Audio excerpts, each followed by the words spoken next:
Right now on Good Morning America, first look, midair scare. A JetBlue flight forced to make an emergency landing after a sudden loss in altitude. Several injuries reported. The death toll rising after severe weather in the Northeast. 2 men dying in flooded basements. Streets and city blocks underwater. President Trump's new push to end the government shutdown. What he's now urging Republicans to do amid growing concern about 40 million Americans set to lose their government food assistance this weekend. Plus, the shutdown causing more flight delays. One major airport warning, no air traffic controllers to land planes. The controversial immigration case, an undocumented father arrested by ICE, his young daughter at home with stage 4 cancer. What a judge has now ruled. King Charles's brother Andrew stripped of his title of prince. The new fallout from the Jeffrey Epstein scandal raising questions here in the U.S. Shocking allegations in Mississippi. Members of law enforcement, including sheriffs, charged in a drug trafficking bribery scheme. And on this Halloween, why there's less chocolate in our chocolate. From ABC News, this is Good Morning America, First Look. Good Friday morning, everyone. I'm Sophie Flight. And I'm Perry Russ, and we begin with a midair scare. Passengers injured as a JetBlue flight loses altitude. The plane involved is one of the most widely used planes in air travel. This morning, the FAA investigating after a JetBlue flight traveling from Cancun to New Jersey suddenly lost altitude, injuring several passengers. Stop by JetBlue 1230, descending to 10,000, we need medical equipment. Around 2 p.m. yesterday, the pilot of the Airbus A320 reporting a, quote, flight control issue, diverting to Tampa, Florida for an emergency landing. We've got at least 3 people injured. Seems like maybe a laceration in the head. It's unclear if a cold front moving through the region was a factor. When I hear that an airplane at altitude has lurched and the crew is saying something about flight controls, it brings to mind the possibility that the autopilot had reached the end of its capability to hold on to the airplane in a certain way and had disconnected. Medical personnel waiting on the runway for the plane's arrival, evaluating passengers. As many as 20 were reportedly taken to local hospitals. JetBlue saying the plane has been taken out of service for inspection, and we will conduct a full investigation to determine the cause. Because this is a modern aircraft with many, many channels of information on the flight data recorder and with the cockpit voice recorder, they'll pull both of those, and I'm sure they'll have some good answers very, very quickly. They did not confirm how many feet the plane dropped. At least 3 deaths are being blamed on storms that slammed the Northeast. 2 men were killed in flooded basements in New York City. One was trying to rescue a dog. Widespread flooding across the New York area, entire city blocks underwater, vehicles submerged. Floodwater also pouring into the city's subway system, making it a mess for commuters.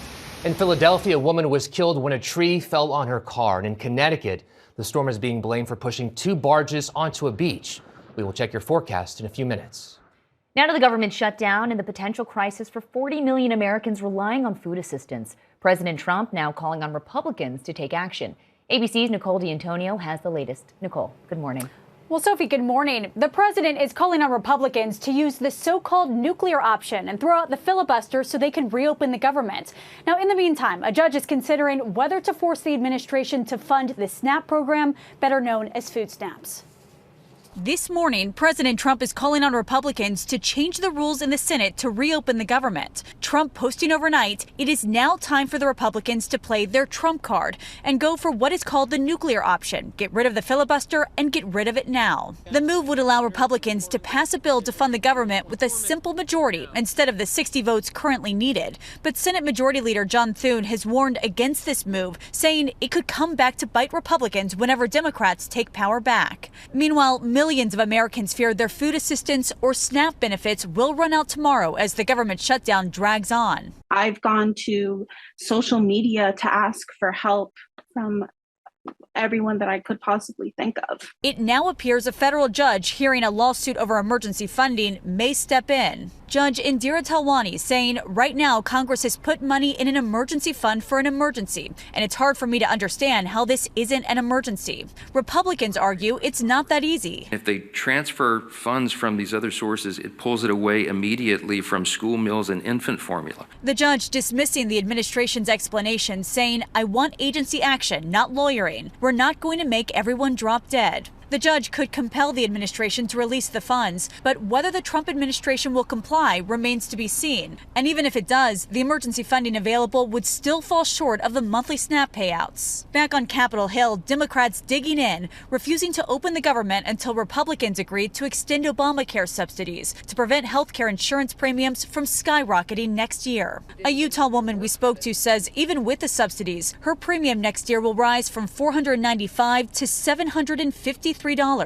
And without the subsidies, it will more than quadruple to more than $2,100. We can't afford to double what it costs for us to live just to have health insurance. Republicans argue the Affordable Care Act, which set up Obamacare, was a bad law that drives up premiums and strains doctors. President Trump last night posting, quote, Obamacare is a disaster. Rates are going through the roof for really bad health care. Do something, Democrats. Stacey Cox says right now a flawed plan is better than no plan. Meanwhile, as more government workers go without paychecks, more of them are turning to food banks. Honestly, this has been devastating. Wayne Barber says he's been an air traffic controller for 23 years. I'm still going to show up to work because that's what I swore an oath to do. But many air traffic controllers no longer getting paid are calling out sick, causing staff shortages and delays at major airports. At Orlando's airport yesterday, a warning that at one point there would be no certified air traffic controllers to land planes, forcing a ground delay. A shortage of air traffic controllers was already a big problem before the government shutdown. Now authorities warn if the shutdown drags on, especially through the Thanksgiving travel period, it'll be a disaster. Perry. Nicole, thank you. New video of the damage in Jamaica after Hurricane Melissa. More than 70% of the island still without power. Many areas are cut off because of washed out roads. The U.S. military is sending helicopters to the hardest hit areas. 40 deaths are confirmed in the Caribbean so far. Back in this country, a developing story. Federal agents say they've busted a drug trafficking bribery scheme, and the suspects are in law enforcement. It's being called a, quote, monumental betrayal of public trust. 2 county sheriffs and 12 other law enforcement officers indicted in Mississippi, accused in a years-long conspiracy to traffic drugs across the state in exchange for money.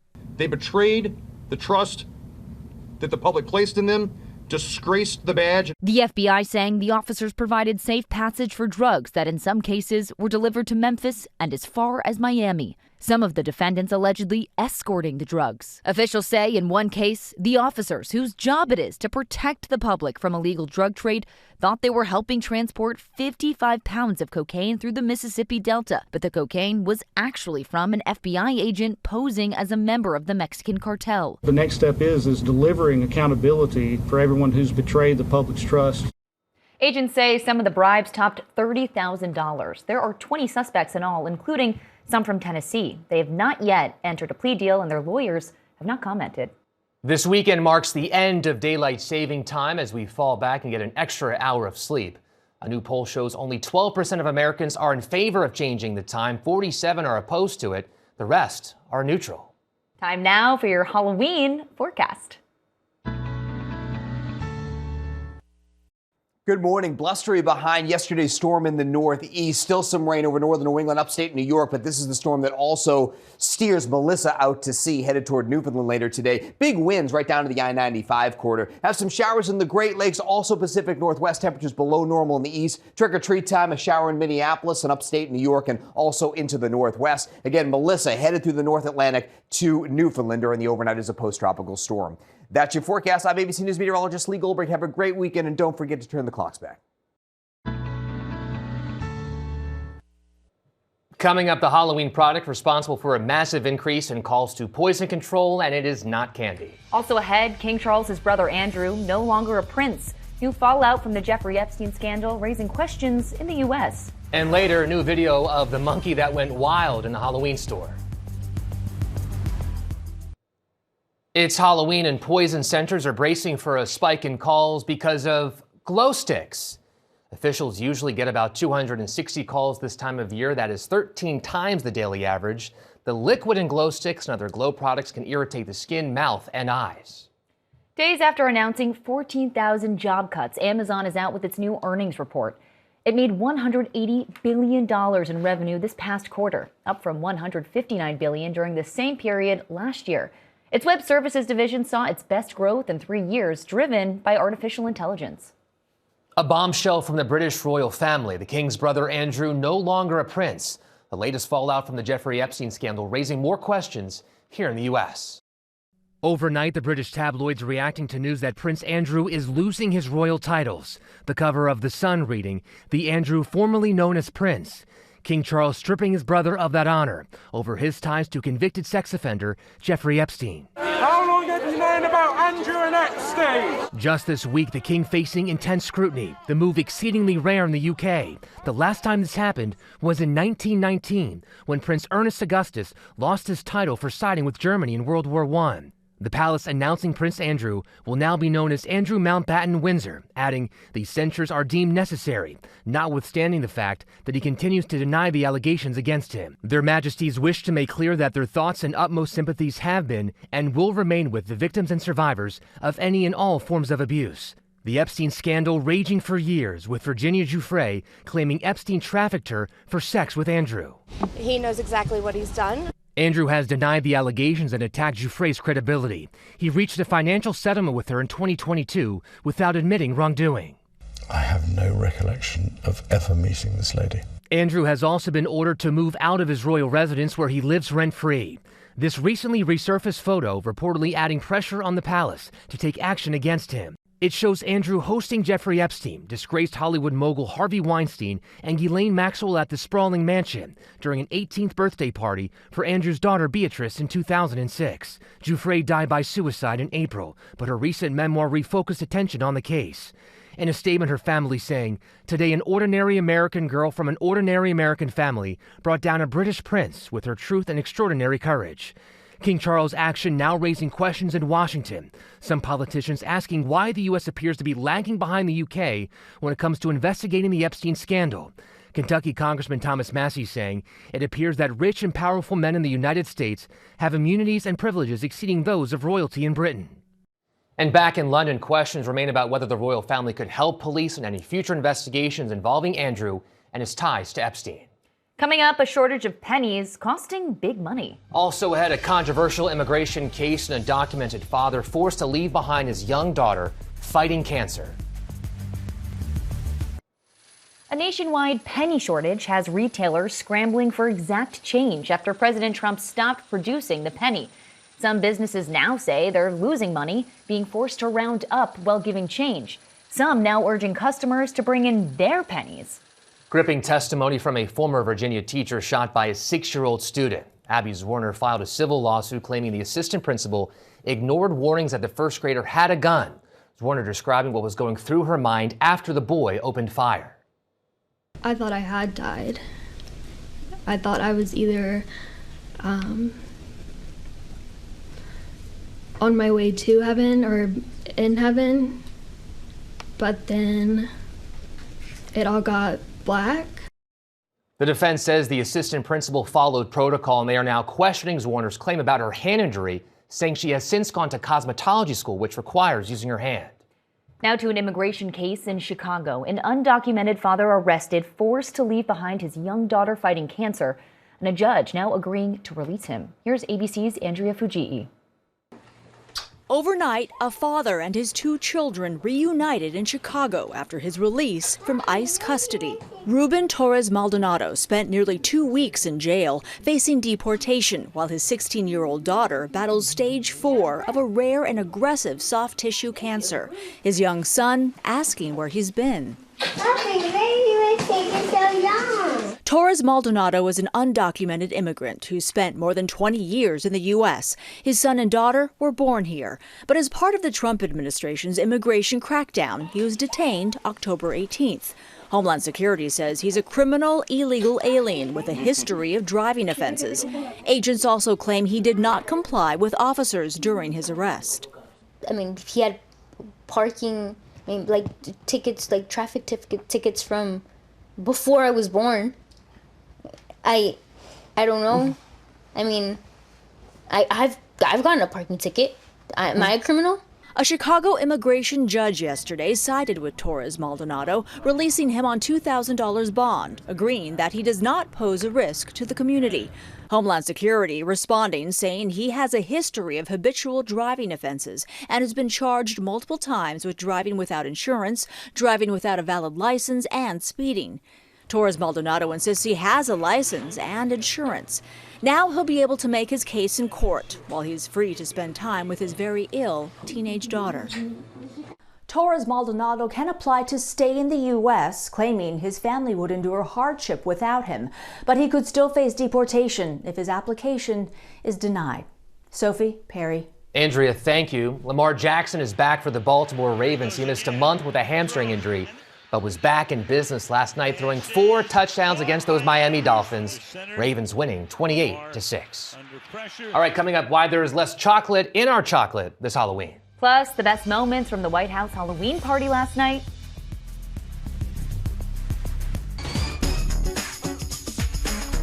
Time to check the pulse, and we begin with a Halloween staple, chocolate candy. But there's less chocolate in many of those treats this year. That's because of higher cocoa prices.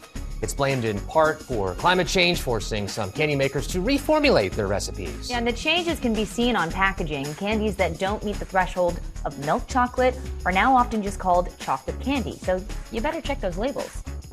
But forget chocolate. More people are giving out potatoes to trick-or-treaters. So this is a trend, apparently, to mix in a potato with candy just to see what trick-or-treaters will choose. And some kids choose the potato to surprise their parents or, I don't know, maybe make French fries. Just give them the candy. It's Halloween. It was also Halloween at the White House last night. Yeah, the president and first lady greeting trick-or-treaters. They handed out candy to a group of kids dressed up as them.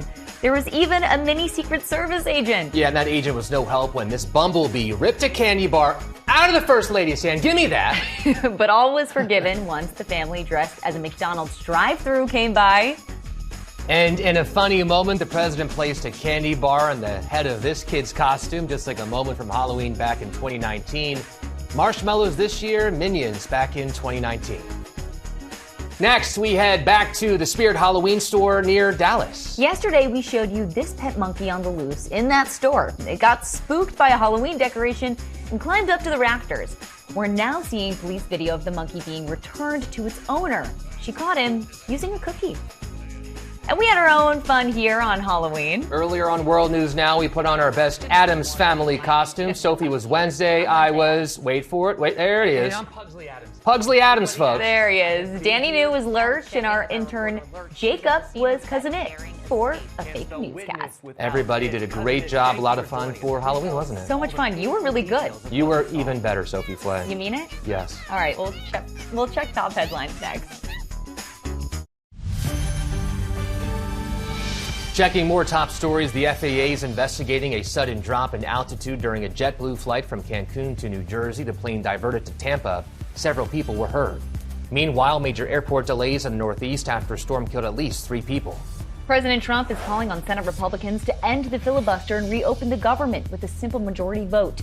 Federal food assistance runs out tomorrow for 42 million Americans. An elderly cruise ship passenger has been found dead on Australia's Great Barrier Reef Island after she was accidentally left behind. Her daughter says she may have fallen off a cliff. This Baltimore police officer who chased a man in his patrol car is now suspended and under investigation. The man had reportedly missed a court date.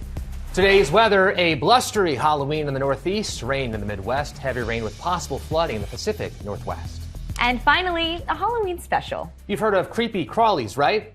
Here's Danny New.